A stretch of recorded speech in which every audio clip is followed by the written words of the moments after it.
A historical timeline of Afghanistan. The land that is now Afghanistan has a long history of domination by foreign conquerors and strife among internally warring factions.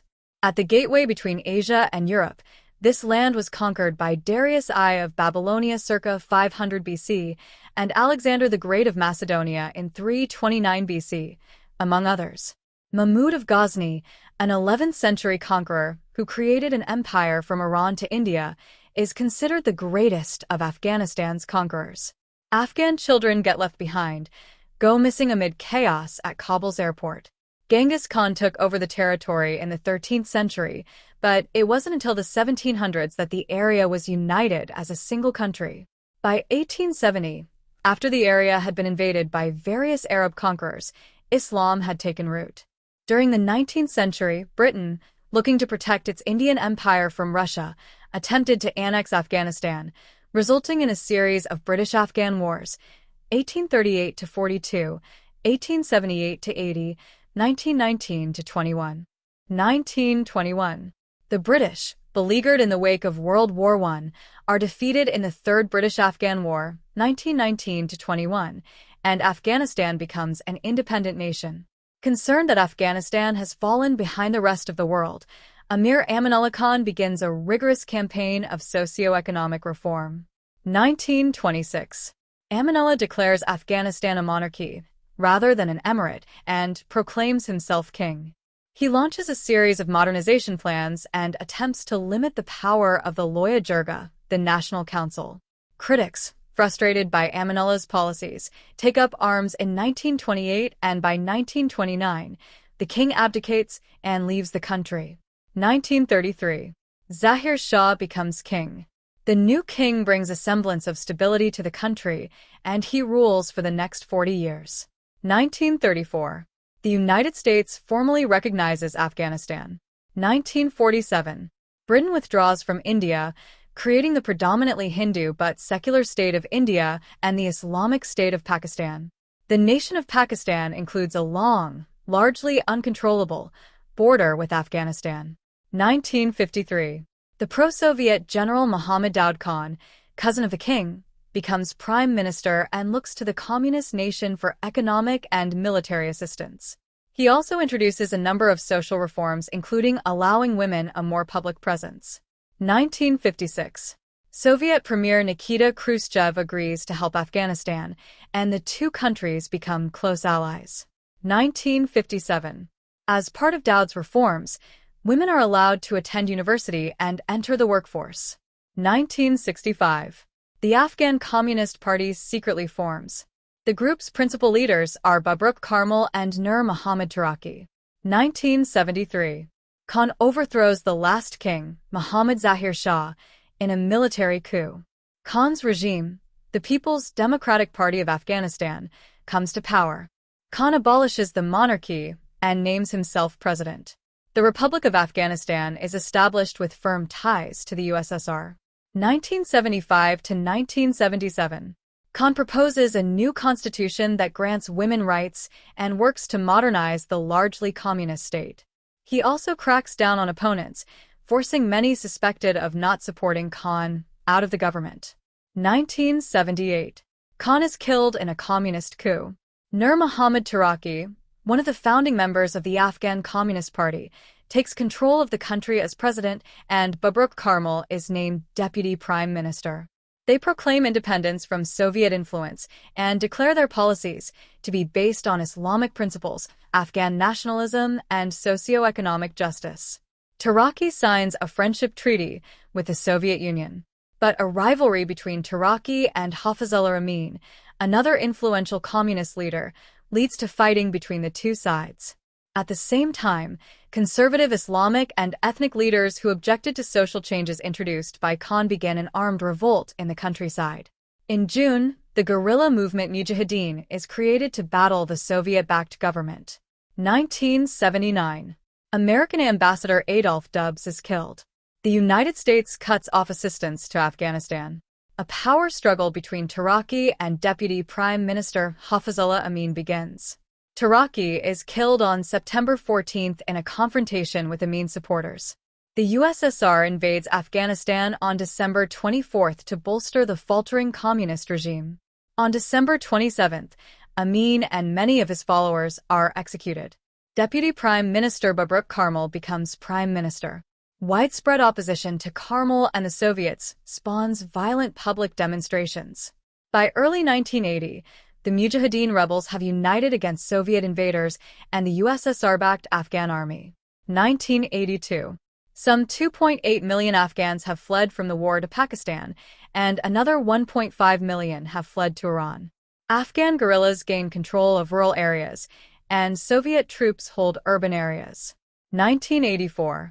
Although he claims to have traveled to Afghanistan immediately after the Soviet invasion, Saudi Islamist Osama bin Laden makes his first documented trip to Afghanistan to aid anti-Soviet fighters. The United Nations investigates reported human rights violations in Afghanistan. 1986. The Mujahideen are receiving arms from the United States, Britain, and China via Pakistan. 1988. In September, Osama bin Laden and 15 other Islamists form the group Al-Qaeda, or the Base, to continue their jihad or holy war against the Soviets and other who they say oppose their goal of a pure nation governed by Islam. With their belief that the Soviets' faltering war in Afghanistan was directly attributable to their fighting, they claim victory in their first battle, but also begin to shift their focus to America, saying the remaining superpower is the main obstacle to the establishment of a state based on Islam. 1989. The U.S., Pakistan, Afghanistan, and the Soviet Union signed peace accords in Geneva guaranteeing Afghan independence and the withdrawal of 100,000 Soviet troops. Following Soviet withdrawal, the Mujahideen continue their resistance against the Soviet-backed regime of Communist President Dr. Mohammad Najibullah, who had been elected president of the puppet Soviet state in 1986. Afghan guerrillas named Sibatullah Mojahedin as head of their exiled government. 1992. The Mujahideen and other rebel groups, with the aid of turncoat government troops, storm the capital, Kabul, and oust Najibullah from power. Ahmad Shah Massoud, legendary guerrilla leader, leads the troops into the capital. The United Nations offers protection to Najibullah. The Mujahideen, a group already beginning to fracture as warlords fight over the future of Afghanistan, form a largely Islamic state with Professor Burhanuddin Rabbani as president. 1995. Newly formed Islamic militia, the Taliban, rises to power on promises of peace. Most Afghans, exhausted by years of drought, famine, and war, approve of the Taliban for upholding traditional Islamic values. The Taliban outlaw cultivation of poppies for the opium trade, crack down on crime, and curtail the education and employment of women. Women are required to be fully veiled and are not allowed outside alone. Islamic law is enforced via public executions and amputations. The United States refuses to recognize the authority of the Taliban. 1995 to 1999. Continuing drought devastates farmers and makes many rural areas uninhabitable. More than 1 million Afghans flee to neighboring Pakistan, where they languish in squalid refugee camps. 1997. The Taliban publicly executes Najibullah. Ethnic groups in the north, under Massoud's Northern Alliance, and the south, aided in part by Hamid Karzai, continue to battle the Taliban for control of the country. 1998. Following al-Qaeda's bombings of 2 American embassies in Africa, President Clinton orders cruise missile attacks against bin Laden's training camps in Afghanistan. The attacks missed the Saudi and other leaders of the terrorist group. 2000.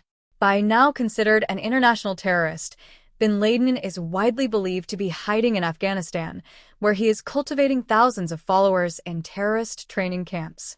The United States demands that bin Laden be extradited to stand trial for the embassy bombings. The Taliban decline to extradite him. The United Nations punishes Afghanistan with sanctions restricting trade and economic development. March 2001. Ignoring international protests, the Taliban carry out their threat to destroy Buddhist statues in Bamiyan, Afghanistan, saying they are an affront to Islam. September 4, 2001. A month after arresting them, the Taliban put 8 international aid workers on trial for spreading Christianity. Under Taliban rule, proselytizing is punishable by death. The group is held in various Afghan prisons for months and finally released November 15th. September 9th, 2001. Masood, still head of the Northern Alliance and the nation's top insurgent, is killed by assassins posing as journalists. September 11th, 2001.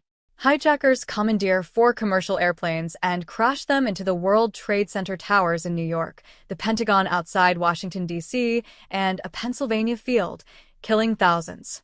Days later, U.S. officials say bin Laden, the Saudi exile believed to be hiding in Afghanistan, is the prime suspect in the attack. October 7th, 2001. Following unanswered demands that the Taliban turn over bin Laden, U.S. and British forces launch airstrikes against targets in Afghanistan. American warplanes start to bomb Taliban targets and bases reportedly belonging to the al-Qaeda network. The Taliban proclaim they are ready for jihad.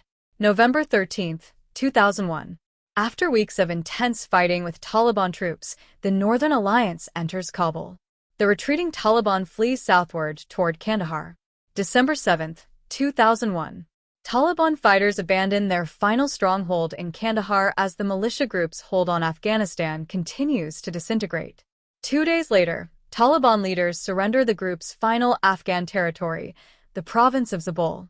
The move leads the Pakistan-based Afghan Islamic press to declare the rule of the Taliban in Afghanistan has totally ended. December 22nd, 2001. Hamid Karzai, a royalist and ethnic Pashtun, is sworn in as the leader of the interim government in Afghanistan. Karzai entered Afghanistan after living in exile for years in neighboring Pakistan. At the UN-sponsored conference to determine an interim government, Karzai already has the support of the United States and by the end of the conference is elected leader of the 6-month government. 2002.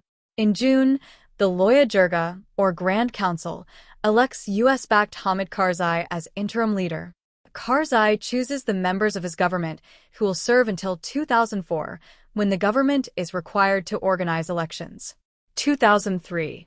Amid increased violence, NATO takes over security in Kabul in August.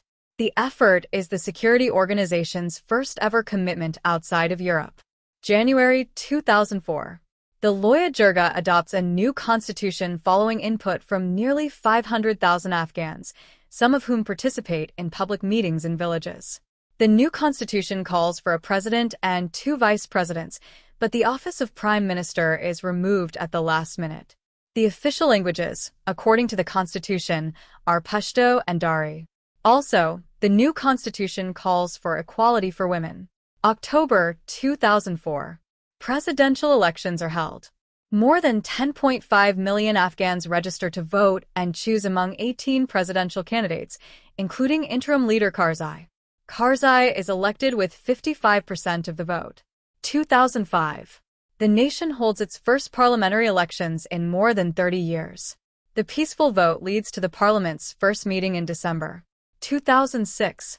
Amid continuing fighting between Taliban and al-Qaeda fighters and the Afghan government forces, NATO expands its peacekeeping operation to the southern portion of the country. After the forces take over from American-led troops, Taliban fighters launch a bloody wave of suicide attacks and raids against the international troops. 2007. The Afghan government and NATO confirm that Taliban commander Mullah Dadullah was killed during a U.S.-led operation in southern Afghanistan. 2008.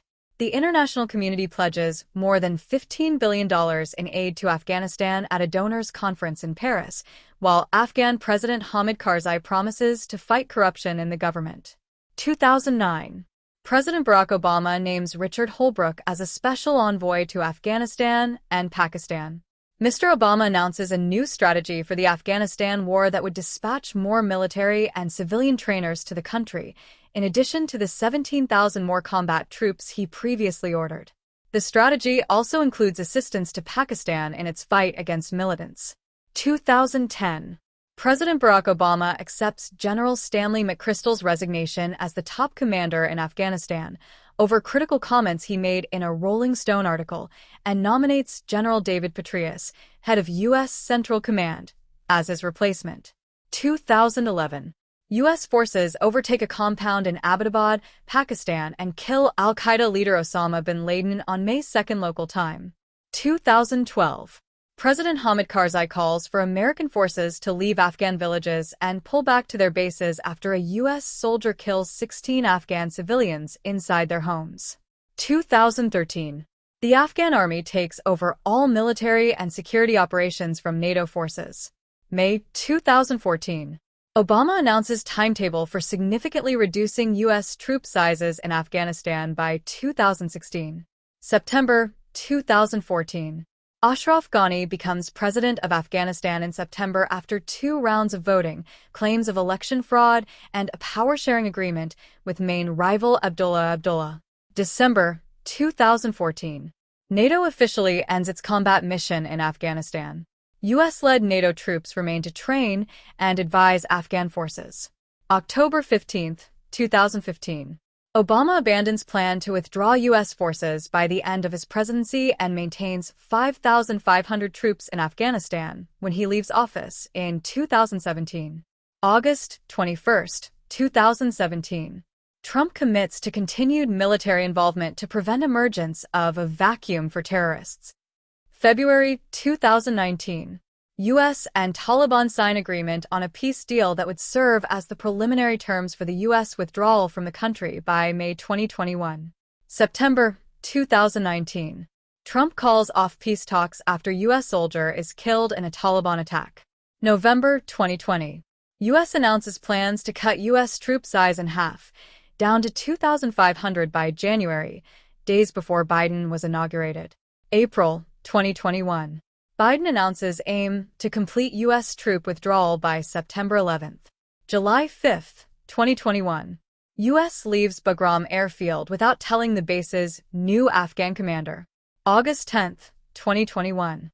White House says Taliban takeover is not inevitable following the U.S. speedy withdrawal from the country. August 15th, 2021.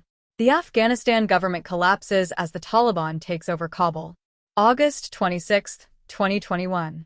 2 suicide bombings occur outside the Kabul airport as thousands of Afghans try to flee the country following the Taliban's takeover. The bombings killed at least 169 Afghans and 13 U.S. troops. The extremist group ISIS-K, the affiliate of the terror group ISIS, which uses the K to reference an old name for Afghanistan, Khorasan, claimed responsibility for the explosions. That group first appeared in eastern Afghanistan in late 2014. August 26th is the deadliest day for American troops in the country since 2011. In a speech from the White House that evening, President Joe Biden does not reverse course on the August 31st withdrawal date. In a speech, he vows to retaliate against the perpetrators of the attack. "We will not forgive. We will not forget. We will hunt you down to make you pay." August 30th. The U.S. transports a final contingent of troops from Kabul airport, officially ending America's longest war. The Pentagon says some Americans were unable to leave and will have to rely on diplomatic channels to exit the country.